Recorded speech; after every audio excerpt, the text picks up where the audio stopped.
Good afternoon, everyone. I'm Ben Trumbull. I'm an engineering manager in Core Data on developer tools, and I'm going to be presenting about designing Cocoa applications for concurrency. So we're going to talk a little bit about the different design challenges faced with writing multi-threaded code. And in particular, we're going to put up with a lot of this complexity because we're interested in better performance.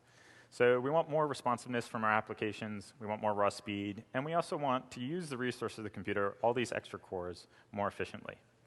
And we're going to take that time saved, and we're going to spend it on new features or a better user experience, unless you just like making things faster.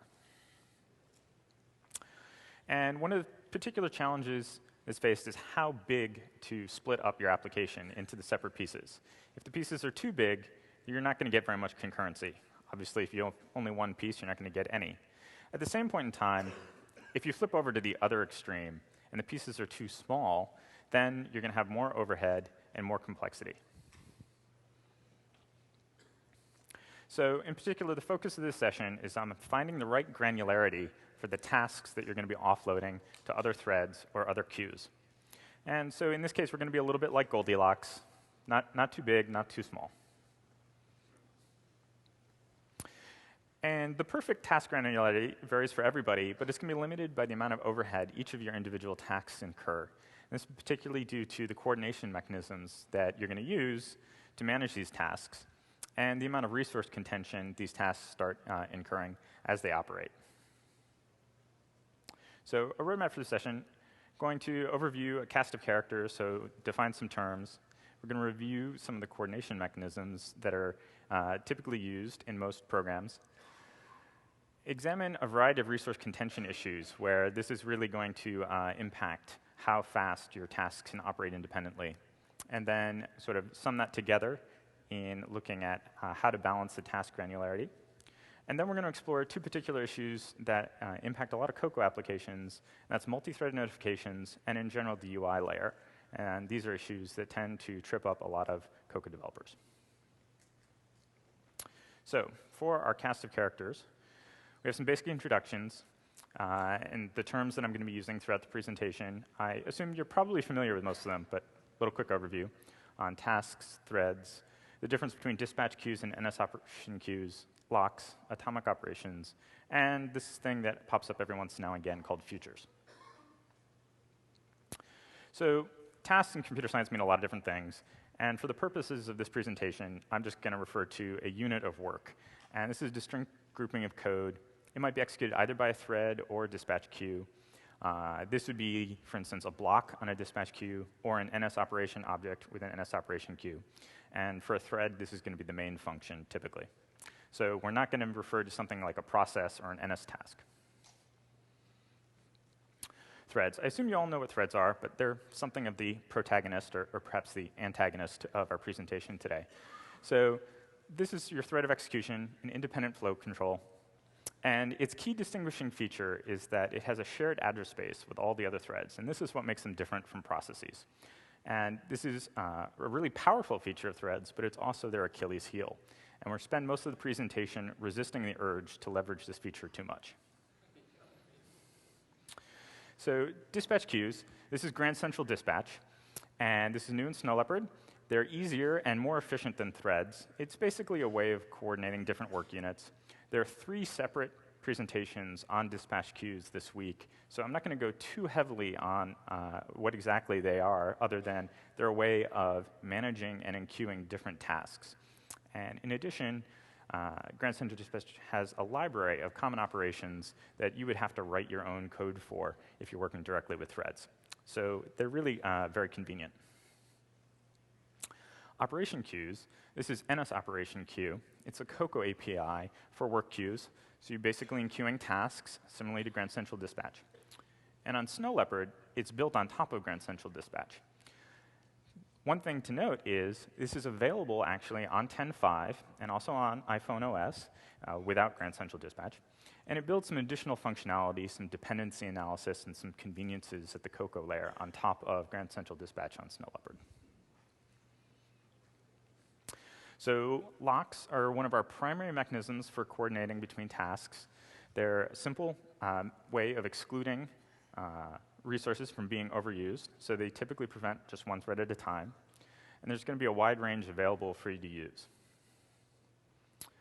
Atomic operations are basically hardware-supported primitives. They're typically basic arithmetic or bit-shifting instructions, plus compare and swap is another very common one.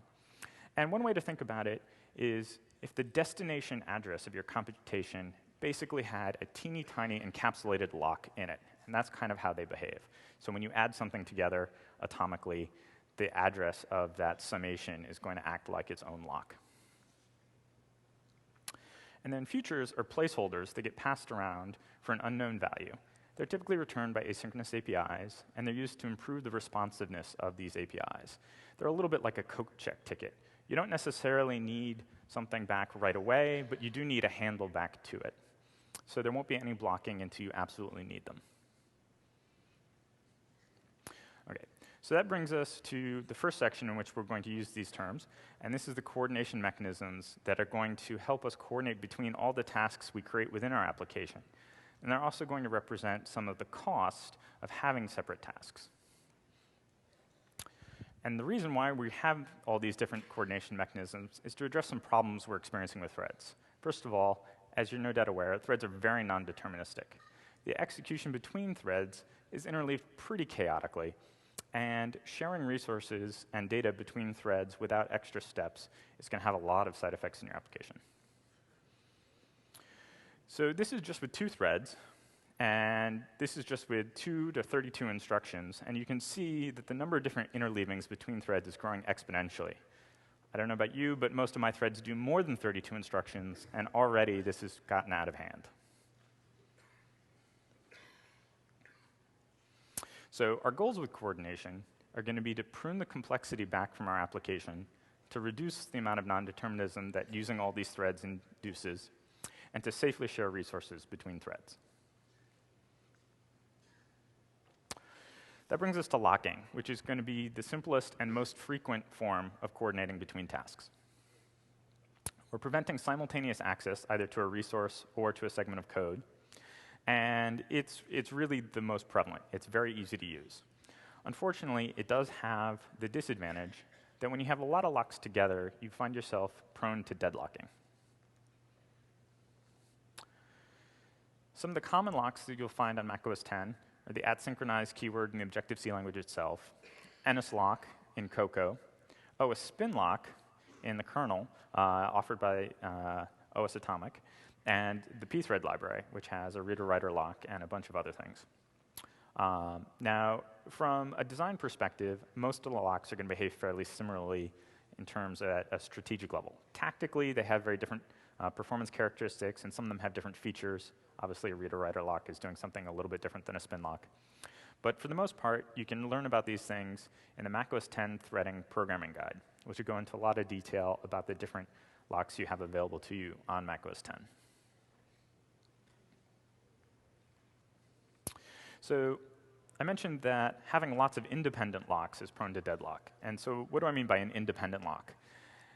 And this is when you have locks that you can acquire and release in any order, and you can call out to other pieces of code while you hold these locks. So these locks don't really have any dependencies between each other. They stand apart, and a thread can accumulate multiple of these locks. So this thread, for instance, can have both lock 1 and lock 2 at the same time, and can be using code that depends on those locks.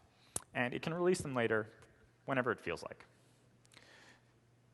This is in contrast to an encapsulated lock, where an encapsulated lock is something that's hiding behind API, and it's going to be released when that API returns, so it's released at the end of the scope. And one of the key features is there's no call out to arbitrary code. So this makes it impossible for a thread to hold on to multiple different encapsulated locks at the same time. And as you might imagine, this is going to make it much easier to avoid problems like deadlock. Specifically, if you end up being able to take different locks and then calling out to arbitrary code, which might need more locks, you find yourself in this situation where multiple threads might have, say, half the locks they need to get their job done.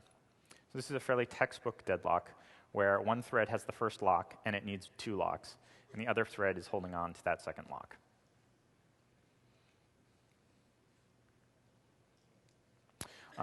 As an aside, for extra style points, it is possible to deadlock yourself on a single thread. And this is a common problem with spin locks.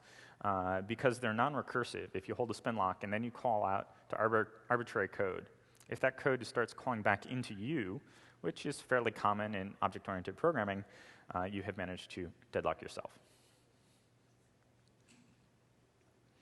So the most frequent way of managing all these independent locks is something called lock ordering. If the problem with deadlocking is that we're acquiring multiple locks in an inconsistent order, then we need to define an order and sort of build a protocol in which, sort of on the honor system, if you will, we're going to acquire the locks in a fixed order. And then we release them in the opposite order. And in this way, these two threads now are both using the two locks, but actually cannot deadlock each other. So this works, and we can build up more locks. But there's some obvious limitations to it. You have to use this locking protocol all the time, consistently. And it can be a little fragile when you're maintaining large code bases, you're adding new features. For example, one thread might think it only needs the second lock, so it doesn't necessarily grab the first lock all the time. And then later on, you add more code, and that piece of code is calling out to your new feature, which does in fact use the first lock, and so you've broken the protocol. So in this way, you probably want to avoid having more than two independent locks participating in any kind of lock ordering scheme, just to keep in mind some of the limits as you develop your application, add new features, and whatnot. As an aside, the reason why it's 2 as opposed to 3 is because 3 is too many. Yes. And so some years ago, I worked on a different project, and I was tasked with adding multi-threading support to an existing framework, which is also something you probably shouldn't do, because there's a bunch of API already in place, and you have an architecture that's already in place. So it can be very difficult to design properly for multi-threading in that environment. But one of the key issues was that there were 3 separate resources that all needed independent locks. And because there were different layers in this API, it was very difficult for these locks to participate in any kind of fixed ordering. In particular, different layers didn't necessarily even know what kind of locks the other layers had. So it got to be very difficult, and I spent many months, 6 months or something. This was a long time ago, so my memory's a little hazy.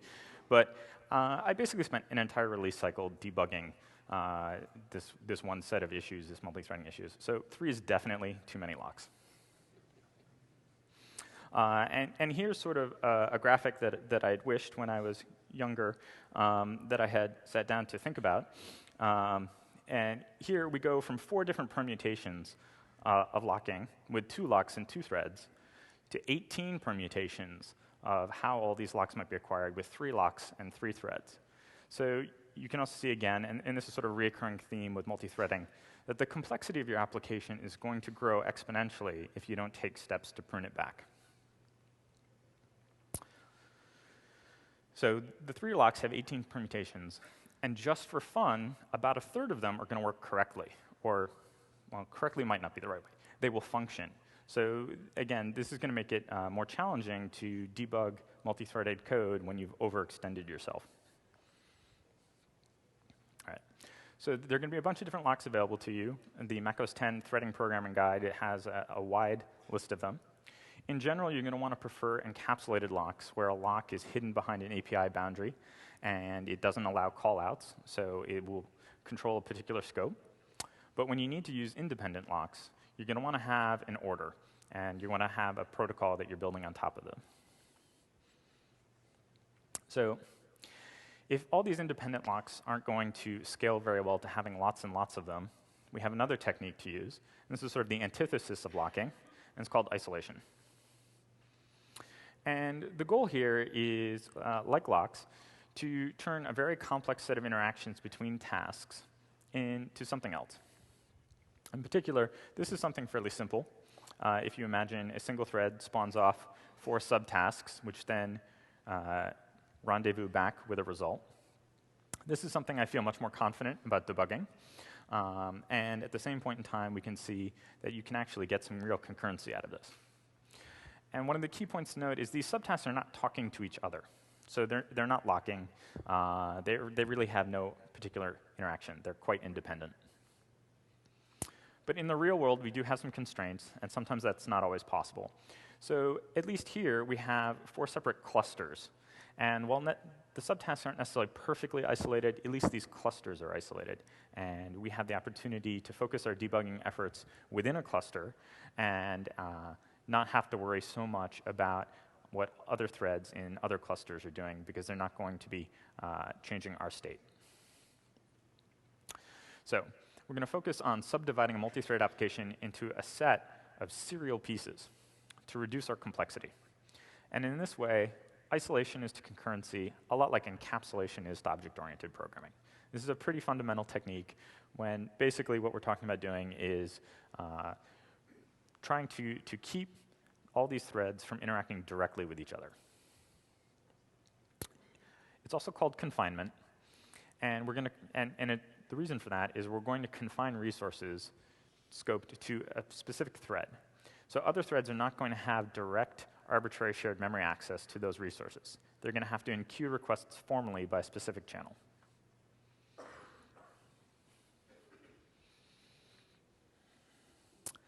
Now, this comes up to, if we're not going to be doing locking between these tasks, what are we going to do with the shared data structures that these tasks are working with?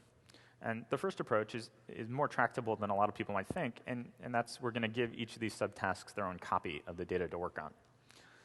That's not always practical, but it actually turns out to be more reasonable than you might imagine. The other alternative is to basically create a resource-centric view of a particular task. So instead of having a task that's owning a resource, you actually give a resource its own task. And people who want to use that resource are going to have to enqueue requests specifically for that resource. So those are 2 alternatives to doing a lot of locking on a shared data structure. And you can see an example of this kind of pattern with the web. Here, clients and servers own their own resources. I can't go poking around whatever NFS mounts news.yahoo.com might be using. And at the same point in time, the servers don't necessarily know everything that my client is doing. There's a formal communication channel that's very well defined, HTTP. And this really allows us to encapsulate a lot of complexity between the clients and servers.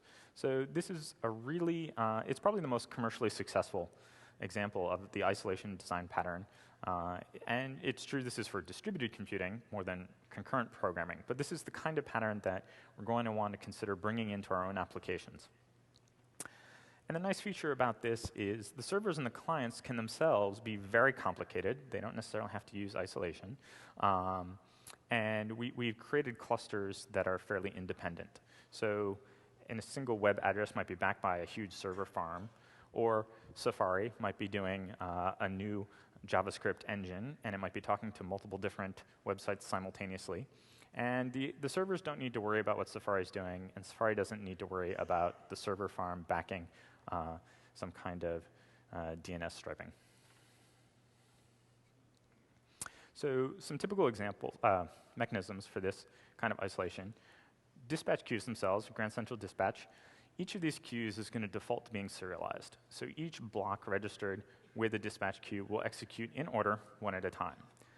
So if the queue owns a resource and nobody that is outside of that queue gets to access it, then you basically have an isolation mechanism where the blocks will take turns using that resource. NS operation queue defaults to being fully concurrent. However, you can turn the concurrency down to 1, and now you've recreated the same kind of pattern that Grand Central Dispatch is using. And so in this way, any kind of resource that's owned by a specific NS operation queue is going to be isolated from concurrency that are occurring on other queues. In Snow Leopard, with the Grand Central Dispatch, we're discouraging people from using thread local variables because dispatch queues are going to be managing a lot of these things for you. But sort of the classical old school case, thread local variables were used to hold state that we wanted isolated from other threads. And while not nearly as fancy, very functionally, just having a plain old context pointer to pass off to the work functions is another great way to isolate segments of a data structure. And this is the kind of thing you can see with reentrant functions like qsort_r, which is taking a context pointer and then operating on them. So a diagram now of isolation with queues. We have some serial queues. And you can see that each of these queues owns a particular resource. And the tasks on each of the queues are basically unable to really leverage the other resource. So for those of you who aren't quite as familiar with queues, within a particular queue, these tasks will execute in order. So tasks 1, 3, and 4 are going to execute in that order, and there's no particular concurrency there. However, there is concurrency between queues, so all of those tasks can execute concurrently with respect to task 2. However, most queues do offer the option to run concurrently, and in this case, task 4 and task 6 can run at the same time, whereas task 1 and task 3 can never run at the same time. And in this case, in order to provide isolation, each of the blocks on that queue would need their own resource. So isolation is going to work like an API boundary between tasks. And resources are going to be confined to particular tasks, kind of like private IVARs. One of the nice features this has is it avoids any kind of locking overhead or the potential for deadlock.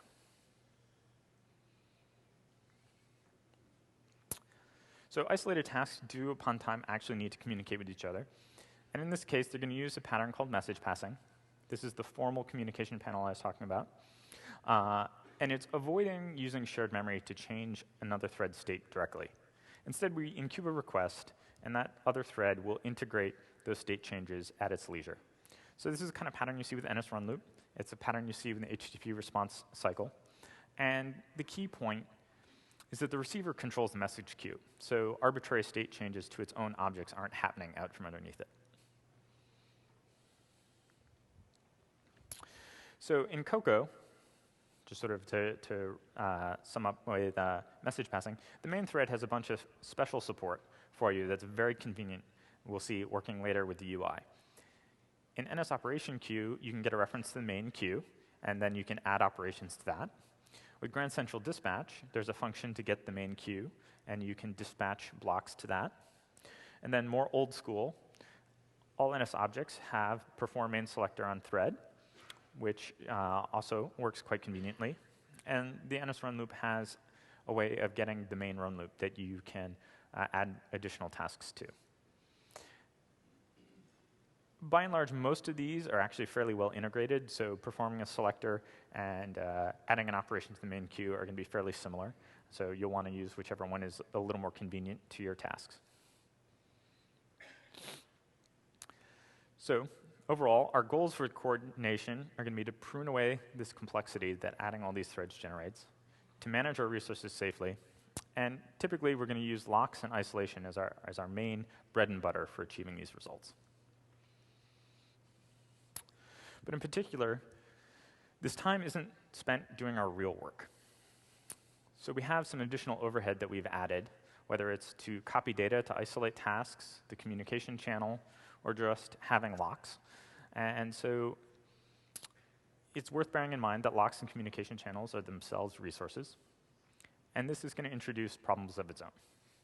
So this is going to be one of the key gating factors on how small a task we can make. And that extra set of problems that we're adding by generating more coordination between our tasks is basically resource contention. And this is something that a lot of people who are new to multi-threaded programming underestimate.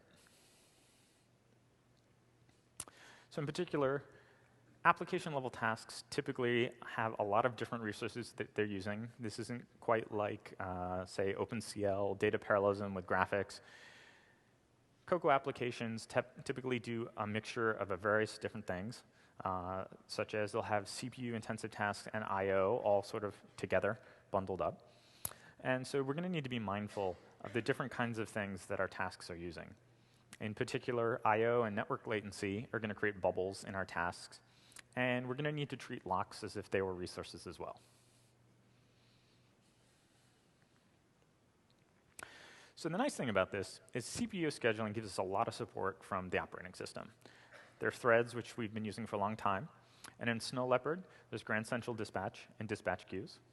We have NS operation queues on Leopard and iPhone OS. And there's also processes, which is sort of more of an old-school web server kind of way of actually achieving a fair bit amount of concurrency on a single machine. So the OS gives us a lot of support here, which is nice. Unfortunately, there's a lot less support for these other kinds of resources, like I/O or locks. So when we find ourselves having to manage resources by hand, one way to think about it is sort of the airline reservation model. Here, we want to overbook a resource, at least a little bit, because we don't want to leave resources idle. This is time that we could have spent using that core for something else, or if the resource is the hard drive, it's something that another task could be doing. So we want to keep them overbooked, but we also want to avoid overwhelming these resources. Similarly, we can invert the problem a little bit, and we can actually leverage some of the CPU scheduling by pairing the resource with a queue or a thread directly. And then we have that queue is basically managing a resource and not doing anything else.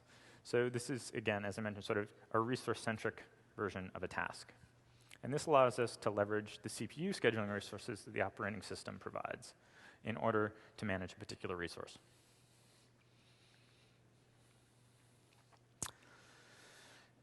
And the reason why I'm focusing a lot of time on resources here is because we have some constraints with these resources. And as we have more and more cores, we still have some limitations, for instance, on network bandwidth or seek time latency on the hard drive.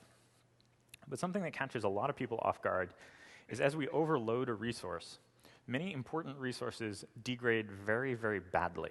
So they don't degrade linearly, where you have twice as many people using it as they should.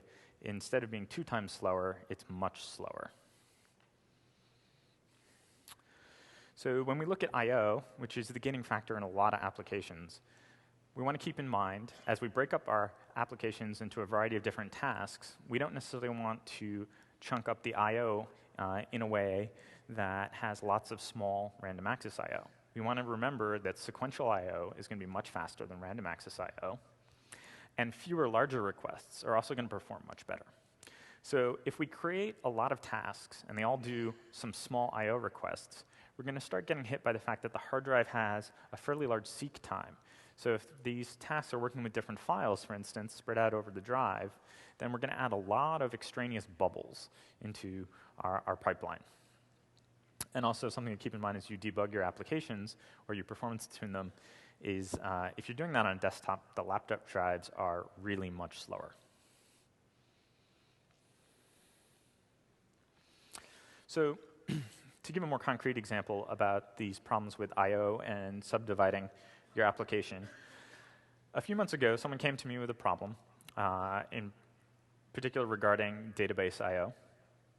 And they were experiencing a really egregious slowdown. It was much, much slower than it should have been.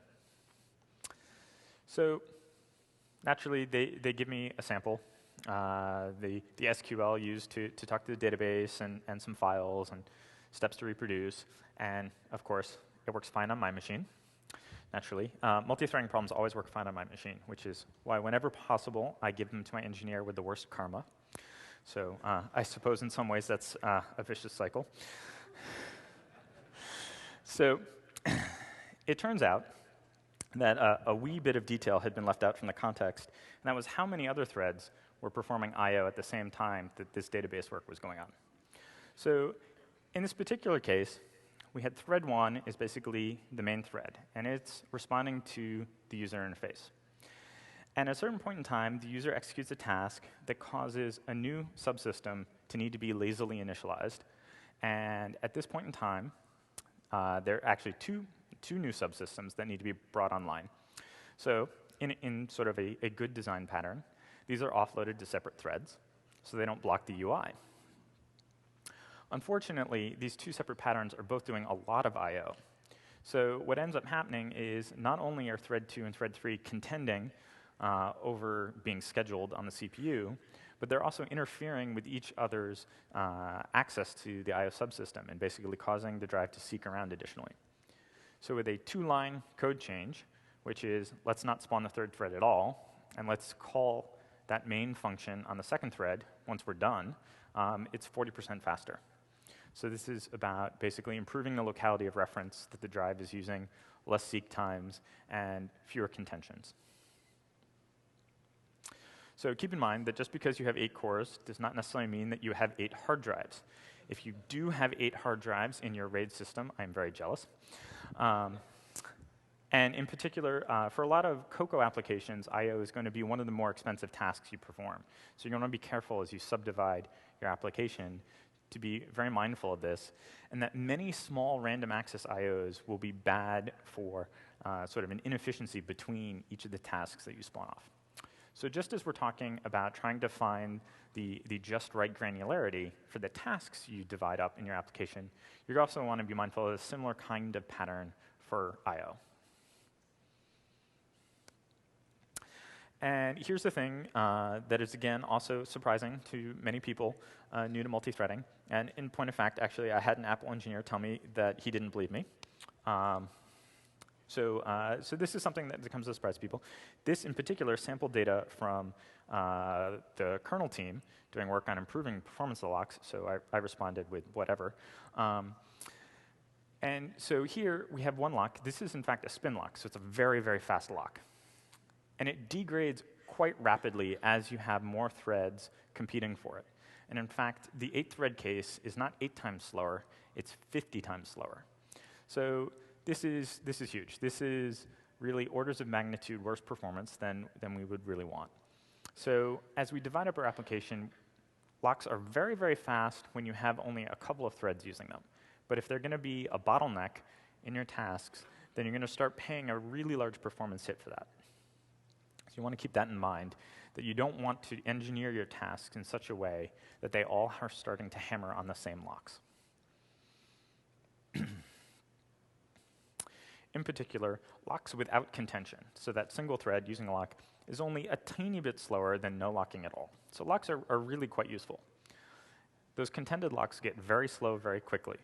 And these contention issues are actually generated by hardware, as the different cores need to keep things in sync with their cache lines, and they generate memory bus traffic. So this is very slow.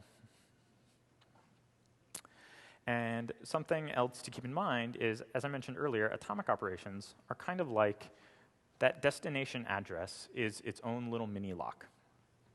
So for that reason, atomic operations will actually degrade in this same way, which is very badly, if you have lots of threads all contending of the same address. The nice thing about atomic operations, and the reason why a lot of people have sort of this feeling that atomic operations are a lot faster than locks, is because they naturally kind of encourage you to be locking many different addresses. So an atomic operation is kind of like you're using a separate lock for each address. But you'll see a similar performance problem if you start having many threads call an atomic increment, for instance, on the same global.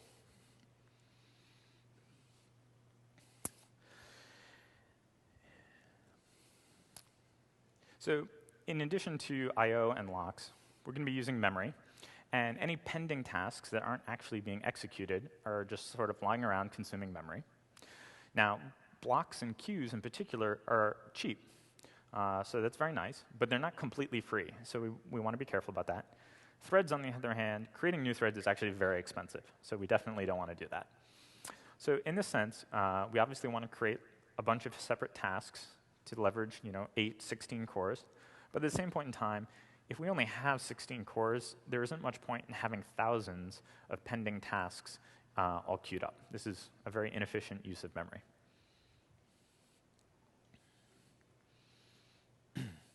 So one way to think about this is sort of a producer-consumer style problem, where tasks are being consumed by the cores as they get executed. So we want to avoid overwhelming the consumer's queue. And one of the easiest ways to do that is just to have the tasks and queue new tasks as sort of their last step. So instead of spawning off thousands of tasks all at once up front, as each task gets finished, its last step is to enqueue the next series of subtasks. And this is called recursive decomposition, and it's a fairly popular pattern. Sometimes you can't necessarily do that very conveniently, and this would be a place where you might use something called a future, where you're going to have a proxy for a whole collection of new tasks, and you won't actually materialize those tasks until later, where they're absolutely necessary. So at that point in time, then the future will be responsible for enqueuing all those new tasks. And as I mentioned a few times, a lot of Cocoa applications at this layer are going to use a very wide mix of resources. And for this reason, along with the thread complexity growing exponentially, it's going to be hard to guess up front necessarily how all these things are going to interact.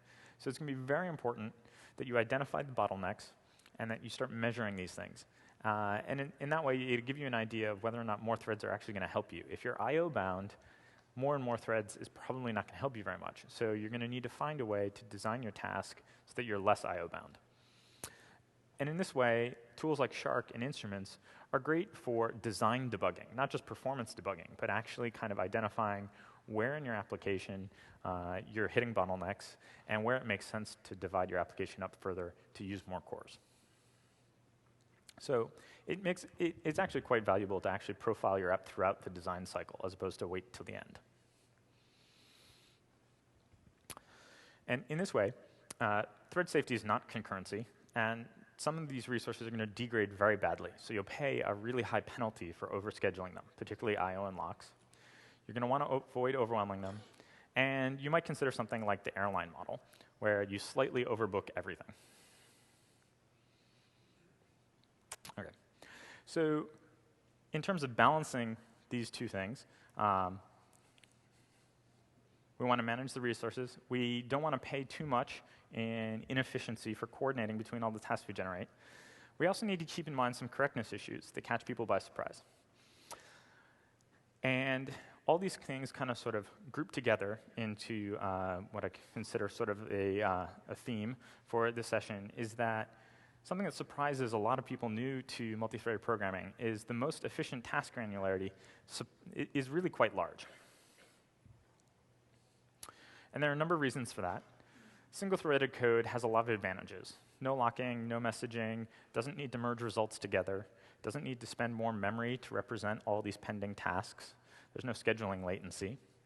So in particular, the Intel chips can do an awful lot of work before you can actually even get another task scheduled. On top of that, serialized algorithms have been around for a lot longer, so they're often older and better researched. And optimal, not even optimized, but actually optimal, serialized algorithms are widely available in open source software or as part of macOS 10 in the libraries available to you. So we're all kind of producing this new journey into multi-core programming. And so in some ways, there's a little bit of a learning curve for the entire system. And one example of this is concurrent string sorting using Grand Central Dispatch. And this is a very simple thing where we have a huge list of strings, and we're just sorting them.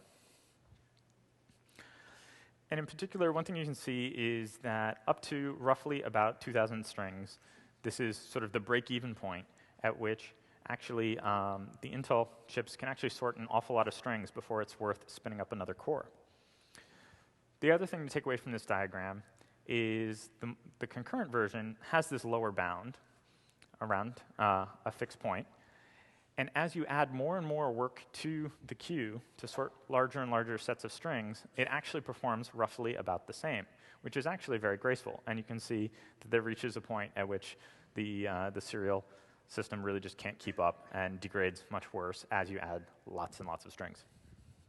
So this lower bound is what we're really trying to achieve as we can add more features and do more work for the same amount of time. At the same point, we need to, when we divvy up our application, we need to maintain some correctness. So what I mean by that is we have some implicit data dependencies typically in our objects, and we need to avoid dividing a task so much that we've broken our own assumptions. So the assumptions typically involve multiple different properties on a specific object.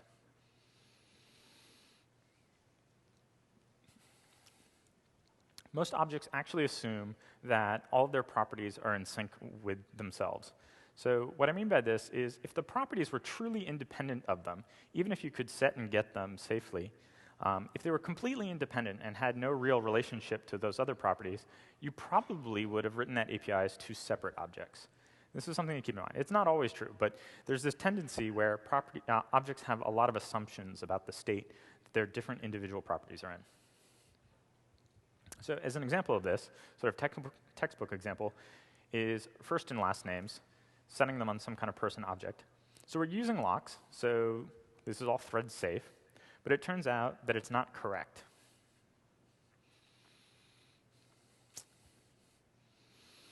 So we're setting each part of the name independently. And in this case, thread 1 is trying to set the person to be Ali Ozer, and thread 2 is trying to set them to be Ben Trumbull. And we jumble these things around, and on my poorly karma-inflicted engineer's machine, we get this execution order in which nobody has really come out ahead.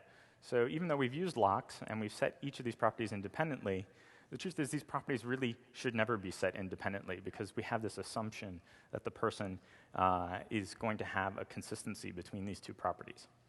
So that leaves us where Ali has become Ali, and not only have we successfully set the name incorrectly, but we have also implicitly changed the gender of this person to my dear cousin. So as an overview, coarse-grained tasks are going to have less contention. There are fewer of them, so they're going to use resources more efficiently. You're going to amortize the coordination costs between these systems, and there are going to be fewer interdependencies between these tasks overall, making them much easier to debug. On the other hand, it's going to be more difficult to load balance all these tasks because there are larger grained tasks. So for instance, if we only had one really large task, we're not going to get any concurrency. And if we only have two tasks, we're going to be limited to as many as 2 cores. So as we reduce the granularity of these tasks, we have more scheduling opportunities, and we can load balance all these tasks better. Typically, there's better responsiveness. At the same time, we're trading off for more coordination cost. So these tasks are going to have to communicate between each other more and typically do more locking. As you're adjusting these knobs in your tasks and in your applications, you're going to want to focus on the primary bottlenecks in these tasks. So it doesn't make necessarily much sense to optimize for CPU efficiency until you've dealt with I/O bottlenecks. You're going to want to manage the complexity of your applications just as much as the performance. So having something that's really fast that you can never debug is not going to be very helpful. And in the futures, you'll probably learn about more advanced techniques, lockless programming techniques, lock striping, and things like this. And in general, you're not going to want to sprinkle those throughout your application. You're going to want to reserve them for the most crucial problems. So that's why something simple like locking or like isolation is going to be your bread and butter for divvying up your tasks. And overall, you're definitely going to want to avoid guessing up front as your application's tasks, for most applications, are going to use a whole range of resources. In particular, you want to keep in mind the break-even threshold, at which point it actually makes sense to spin up other cores to help you for a particular task. And that's going to depend on the resources and, again, the coordination costs. So that brings us to something that trips up a lot of Cocoa application programmers, and that's multi-thread notifications. Notifications are a very important piece of Cocoa programming. And unfortunately, it can be a little tricky to make these work well with lots of threads, or in the New World Order, queues. So most threads are delivered synchronously, NS notification and key value observing by default. The observer actions that you register are going to be executed in the observees thread. So from the perspective of an observing thread that has a registration to observe notifications on an object owned by another thread, the visibility of those changes is going to appear pretty random. And the problem that comes up with this, with the synchronous notification delivery, is if thread 2 registers to receive notifications for an object owned by thread 1, what ends up happening is thread 1 posts the notification, The NS notification center, the key value observing mechanism, is going to go through the callbacks. It's going to call the method that thread 2 has registered in the context of thread 1, and then typically this is where things go awry, and that callback is now operating on thread 2's data, even though thread 2 is somewhere else operating on the data at the same time. So this is where the shared memory approach can be really perilous, and you're going to want to exercise a particular amount of self-discipline. And because of sort of the features of the notification design pattern, where there's an API between the observer and the object posting those notifications, that abstraction actually causes there to be a lot of dependencies between these two threads, because the notifications can come pretty much at any time. So the behavior is actually particularly non-deterministic. And if the observing thread is attempting to implement something like isolation, then obviously this will break. And in particular, when we talk about the complexity, to remind you that notifications happening sort of randomly throughout your application is really going to run into this wall where different threads are going to interleave in many, many different combinations. So the natural response to this is to go to sort of our old standby, which is to add some locks. And this ends badly. It typically ends so badly that it needs to be the first bullet point on this slide. And the reason is, when we have all these locks, we want to set an order to having these locks to manage multiple different locks. But the API boundaries, the very feature of creating a notification system defeats that, where the object posting the notification doesn't even know about the observers at all. The NS notification center is the one that knows about the observers. And the observers themselves, their notification actions can be fairly complicated and might need yet more locks. So the way notifications work prevent us from really creating a defined locking order for all the different locks we might want to use as part of a notification system. This makes it particularly prone to deadlock. Anybody who's tried to do this will have experienced many deadlocks in this kind of multi-threaded notification system. And I apologize, this last line is a little typo. The observers often post a new notification during the callback. And this is especially problematic because the callbacks are happening synchronously. So when an observer posts a new notification, so maybe it changed a value, which creates a new KVO notification, or it runs something that creates a new NS notification, the entire chain of locks that are being used in the first notification are still being held. Okay, so locking doesn't work very well with multi-threaded notifications. So we'll go to our other standby, which is to use isolation. And when we've combined isolation and message passing for the purposes of notifications, we call this the receptionist pattern. And the key point here is the observer is indirect. So the observer instead uses a proxy. And the observee and the observer are isolated in the first thread. And the observer's proxy then uses message passing to let the second thread know that the notification has occurred. So this looks much healthier. Basically, the notification system, instead of calling the action you've registered, is going to use a proxy for the second thread, and that will enqueue a message. And at some point in time, the thread 2 will process that message queue and then handle the notification itself. So this is much easier to manage than using shared memory to directly make state changes into objects owned by thread 2 during notification. The initial notification is completely isolated into the observee's thread. So the observer proxy has a chance to work with notification data and wrap it up in such a way that it can be enqueued for the second thread. And at a safe point in time in the future, the observing thread will process that message queue.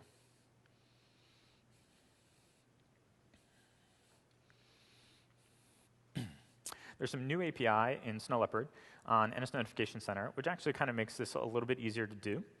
So here, you can register a block to be an observer, and it actually takes a queue for you. So you can specify that when the notification is generated, that you want the block to be executed on a specific queue. So the notification posting is still happening synchronously, but this queue could be a queue that is working with the second thread a little more closely.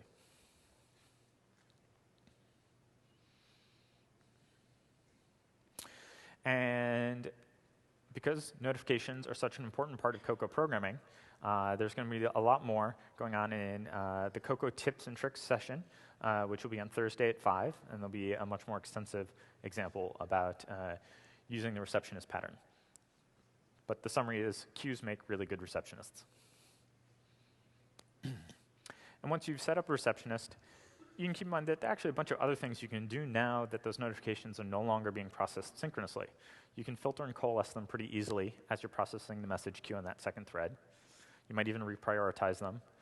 The most common thing you'll do, though, is you'll start throwing away stale notifications, because the second thread is doing its own set of work, and it might decide that it no longer cares about a particular notification. It might be, say, from an object that is now deallocated.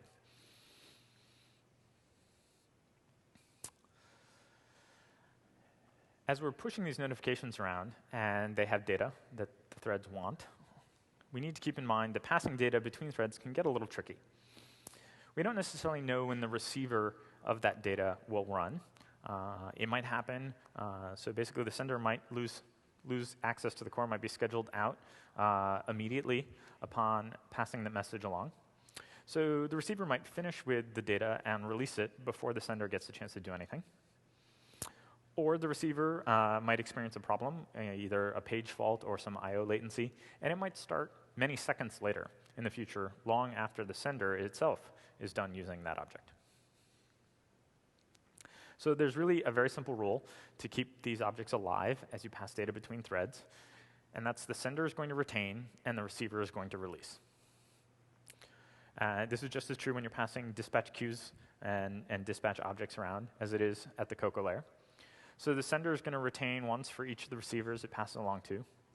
And each of the receivers is going to get sort of an ownership of a retain count. So you're transferring one specific instance of a retain from the sender to the receiver. And this way, no matter what order the senders and the receivers get scheduled in, these data objects will remain alive until both the sender and the receiver are done with them.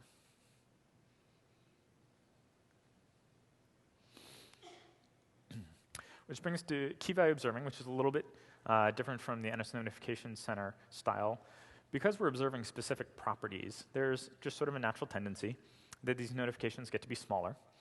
And because of their size, that can be challenging to fit in with sort of the minimum granularity that we want to pass over to another thread. We really want to achieve that sort of break-even threshold of communicating with other threads.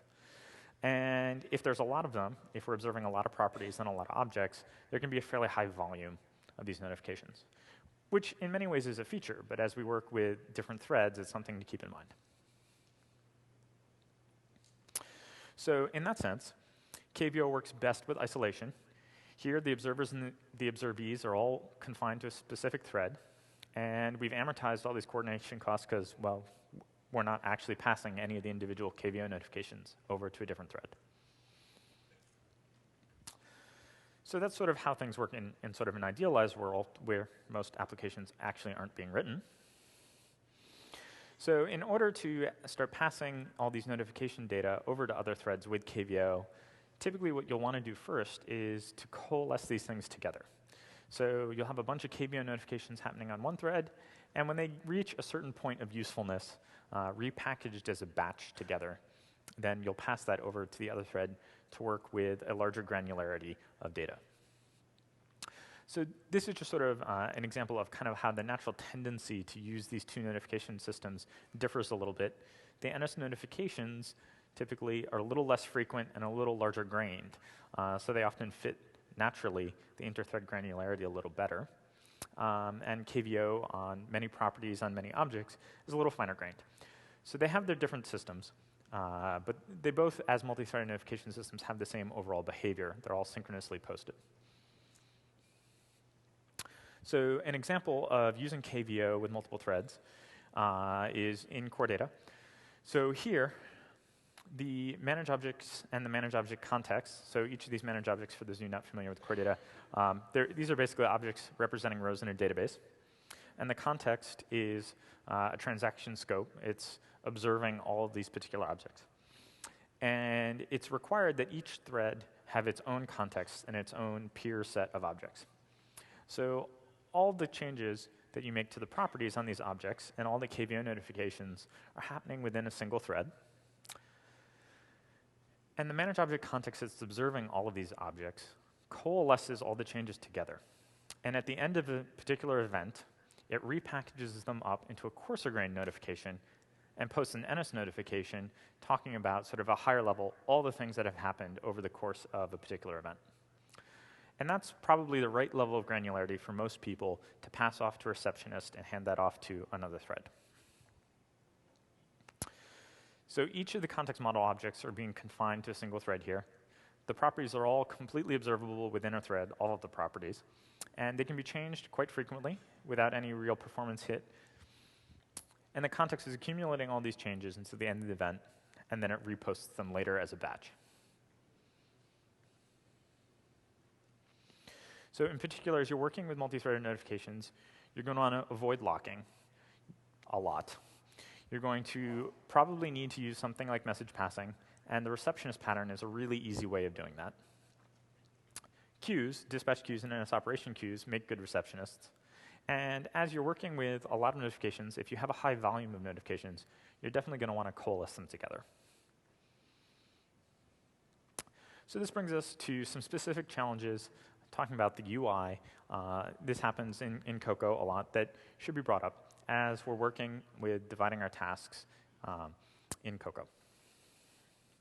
Specifically, the UI is single-threaded. This is actually true for most commercial UIs. Multi-threaded UIs have a tendency to end up deadlocking. And the reason for this is the same problem that notification systems have with using locks, is the different layers of API make it very difficult to create a consistent lock ordering, which is what we need to manage multiple independent locks. And there are two different vectors at which multi-threaded UIs suffer this inconsistent lock ordering problem. The actions being generated by the application flow in two different directions. So the user is going to be generating events through the keyboard, the mouse, and so forth, which get handed over to the operating system, which then in turn fields them as events to the application. At the same time, the application is generating its own events, which get passed over to the operating system, and then to external devices, saving files, drawing to the screen, and so forth. And the model view controller design pattern itself experiences a certain similar issue, where the controller talks to the view, and the view might be querying state on your model, or the controller might be talking to your model, which is generating change notifications, and the view might be involved in those too. So it's hard to come up with one lock ordering that works as these things flow in both directions. For this reason, most UIs prefer thread confinement. They're using isolation for the core tasks. And in Cocoa in particular, the UI is bound to the main thread. The main thread is blessed, and this is where most of your work with views and with controllers, in particular Cocoa bindings, is all going to need to be confined to the main thread.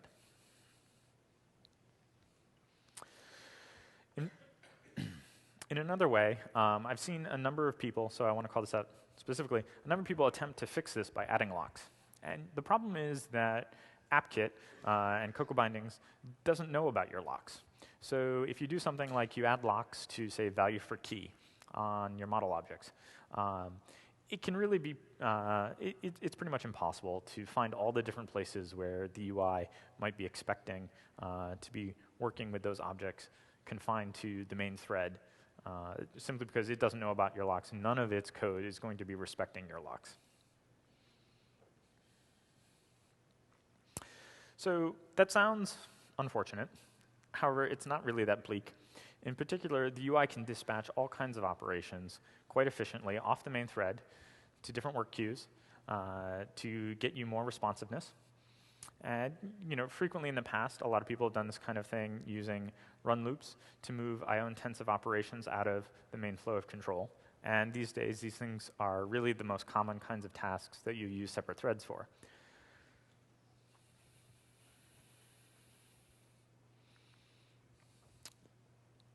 So the key challenges we're sending off these other tasks that are generated by the UI to background operations is merging those results cooperatively back into the UI. And that's basically message passing, which I talked about a little bit earlier. And you're going to dispatch these things either onto the main queue, or you're going to do something like performing a selector on the main thread. So here's an example of what this might look like. This is using blocks on Snow Leopard with NS operation queue. And you'd have a background queue, in this case my app queue, and it's going to add a new operation that performs a very long task. And the last thing that that task does is it's going to get a reference to the main queue, and then it's going to enqueue whatever code is necessary to merge those results back into the UI. So this is a really pretty simple pattern, and you're going to see a lot of this with Grand Central Dispatch. And if you want to see using the same pattern directly with Grand Central Dispatch, here are the functions you'd use to dispatch asynchronously to a concurrent queue, perform your long task there, and then dispatch asynchronously back to the main queue.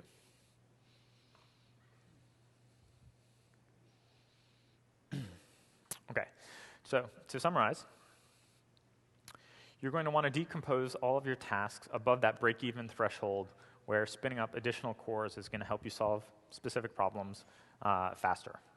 And as you do that, you're going to want to consider the resource limitations you have. You don't want to add too much contention over things like I/O or locks. And you're going to want to avoid excessive coordination, particularly passing along a high volume of very small notifications, for instance, is going to generate a lot of inefficiency. And as you're tuning your application for performance, you're simply going to want to keep in mind that you really need to prune the complexity back from these applications. So some really good reading material here. macOS 10, the Threading Programming Guide, talks a lot about what's available in the macOS 10 environment, Cocoa, as well as lower-level pieces of the operating system. This is a great resource. It talks about using run loops as well as threads directly.